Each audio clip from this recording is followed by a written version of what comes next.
శ్రీమాత్రే నమః శ్రీ మహాసరస్వత్యే నమః. ఓం శుక్లాంబరధరం విష్ణుం శశివర్ణం చతుర్భుజం ప్రసన్నవదనం ధ్యాయేత్ సర్వవిఘ్నోపశాంతయే ఆంజనేయం మహావీరం బ్రహ్మ విష్ణు శివాత్మకం తరుణార్కప్రభోశాంతం రామదూతం నమామ్యహం. శ్రీమాత్రే నమః శ్రీ మహాసరస్వత్యే నమః. సోషల్ పోస్ట్ ఛానల్ ప్రేక్షకులకి శుభయోగం కార్యక్రమానికి స్వాగతం.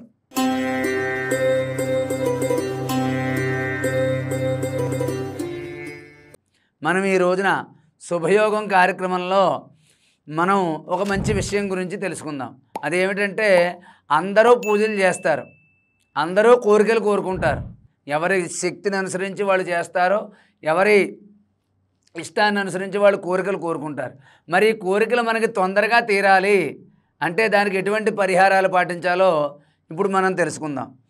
మనం ఇంట్లో కాశీ విశ్వేశ్వరుడి యొక్క ఫోటో పెట్టుకోవాలి. కాశీ విశ్వేశ్వరుడి యొక్క ఫోటో, చిన్న ఫోటో పెట్టుకుని సోమవారం నాడు లేకపోతే ప్రతిరోజు, మీకు వీలైతే ప్రతిరోజు లేకపోతే సోమవారం నాడు ఆ కాశీ విశ్వేశ్వరుడి ఫోటో దగ్గర ఒక 3 తమలపాకులు వేసి, దాని మీద కొంచెం పసుపు కుంకుమ వేసి, అక్షింతలు వేసి ఒక ప్రమిదలు పెట్టాలి.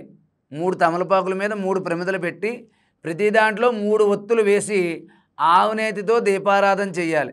చేసిన తర్వాత మీరు రోజు ఇలా ఆవునేతితో దీపారాధన చేసి సోమవారం సాయంత్రం పూట ప్రదోషకాల సమయంలో, అంటే సాయంత్రం సూర్యాస్తమైన తర్వాత నుంచి చీకటి పడ్డానికి ముందు కాలంలో వీలైతే ప్రతిరోజు లేకపోతే సోమవారం కొబ్బరి నూనెతో దీపారాధన చేసి కొబ్బరికాయ కొట్టి, ఆ కొట్టిన కొబ్బరికాయ ప్రసాదంలో బెల్లం కానీ పంచదార కానీ కలిపి మీరు స్వీకరించడం.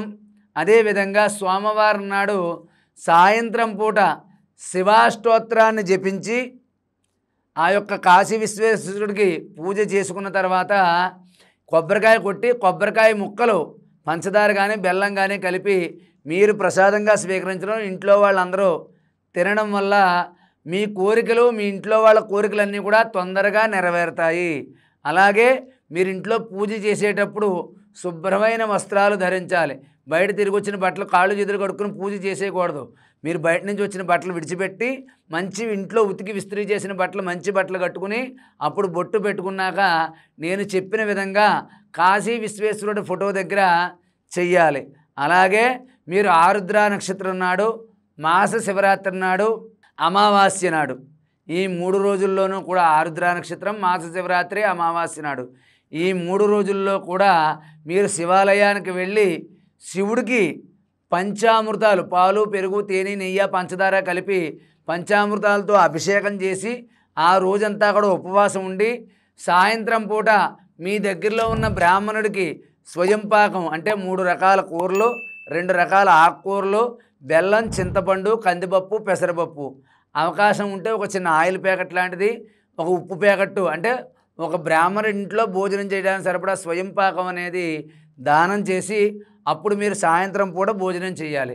అలాగే ఆరుద్ర నక్షత్రం, మాస శివరాత్రి, అమావాస్య నాడు శివుడికి నేను చెప్పిన విధంగా పంచామృతాలతో అభిషేకం చేసి బ్రాహ్మణుడికి స్వయం పాకం దానం చేసిన తర్వాత మీరు భోజనం చేయడం. ఇలాగ ఉపవాసాన్ని చేయడం వల్ల, ఇలాగా 5 సోమవారాలు కానీ, 5 ఆరుద్ర నక్షత్రాలు కానీ, 5 మాస శివరాత్రులు కానీ, 5 అమావాస్యలు కానీ ఈ విధంగా చెయ్యండి.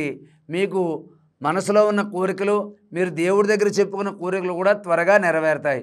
అలాగే మీకు అవకాశం ఉన్నప్పుడు శుక్రవారం నాడు అమ్మవారి ఆలయానికి వెళ్ళి అక్కడ నిమ్మరసం పిండి చేసినటువంటి, అంటే నిమ్మరసంతో చేసినటువంటి పులిహార ప్రసాదాన్ని అమ్మవారికి నైవేద్యంగా సమర్పించి తర్వాత మీ యథాశక్తిగా అక్కడ ఉన్న భక్తులకి పులిహారను ప్రసాదంగా పంచిపెట్టండి.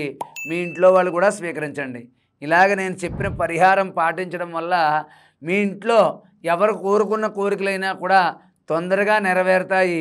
దేవుడి యొక్క అనుగ్రహం మీకు సంపూర్ణంగా కలుగుతుంది. అలాగే ఇప్పుడు మనకు ప్రత్యేకంగా మామిడి పళ్ళు సీజన్ వచ్చింది. ఇప్పుడు మామిడి పళ్ళు సీజన్ వచ్చింది, మనకి ఎప్పుడు ఉంటున్నాయి, కానీ ఇప్పుడు మంచి మామిడి పళ్ళు వస్తాయి. ఆ వచ్చిన మామిడి పళ్ళు ఏం చేయాలంటే, మీ ఇంట్లో ఇష్టదైవానికి కానీ, కులదైవానికి కానీ, శివాలయంలో కానీ ఎక్కడైనా సరే ఒక 4 మామిడి పళ్ళు పట్టుకెళ్ళి దేవుడికి నైవేద్యంగా సమర్పించి ఒక పండు దేవుడి దగ్గర అంటే అక్కడ అట్టే పెట్టి మిగిలిన 3 పళ్ళు మీరు తెచ్చుకుని మీ ఇంట్లో వాళ్ళందరూ కూడా తీసుకుని స్వీకరించండి. మీకు అవకాశం ఉన్నప్పుడల్లా మీ ఇంట్లో ఇష్టదైవానికి కులదైవానికి కూడా మామిడి పండు నైవేద్యంగా పెట్టండి. బ్రాహ్మణులకి 2 మామిడి పళ్ళు ఏదో ఒక రోజుని దానంగా ఇవ్వండి. ఇలా మామిడి పళ్ళు దానం చేయడం వల్ల, మామిడి పళ్ళు ఇష్టదైవానికి కులదైవానికి ఇవ్వడం వల్ల మీకు మధ్యలో ఆగిపోయిన పనులు తొందరగా పూర్తవుతాయి. మీకు ఆ పని చేద్దామా వద్దా అనుకుని సందేహాల్లో ఉండిపోయిన విషయాలన్నీ కూడా ఒక కొలిక్కి వచ్చి మీరు విజయంతో ముందుకు వెళ్తారు. కాబట్టి నేను చెప్పిన పరిహారాలన్నీ పాటించి మీరు మీ రంగంలో అభివృద్ధిలోకి వెళ్ళి మీ కోరికలు నెరవేరి ఎప్పుడూ సంతోషంగా ఉండాలని చెప్పి ఆశీర్వదిస్తూ సర్వే జనా సుఖినో భవంతు. స్వస్తి.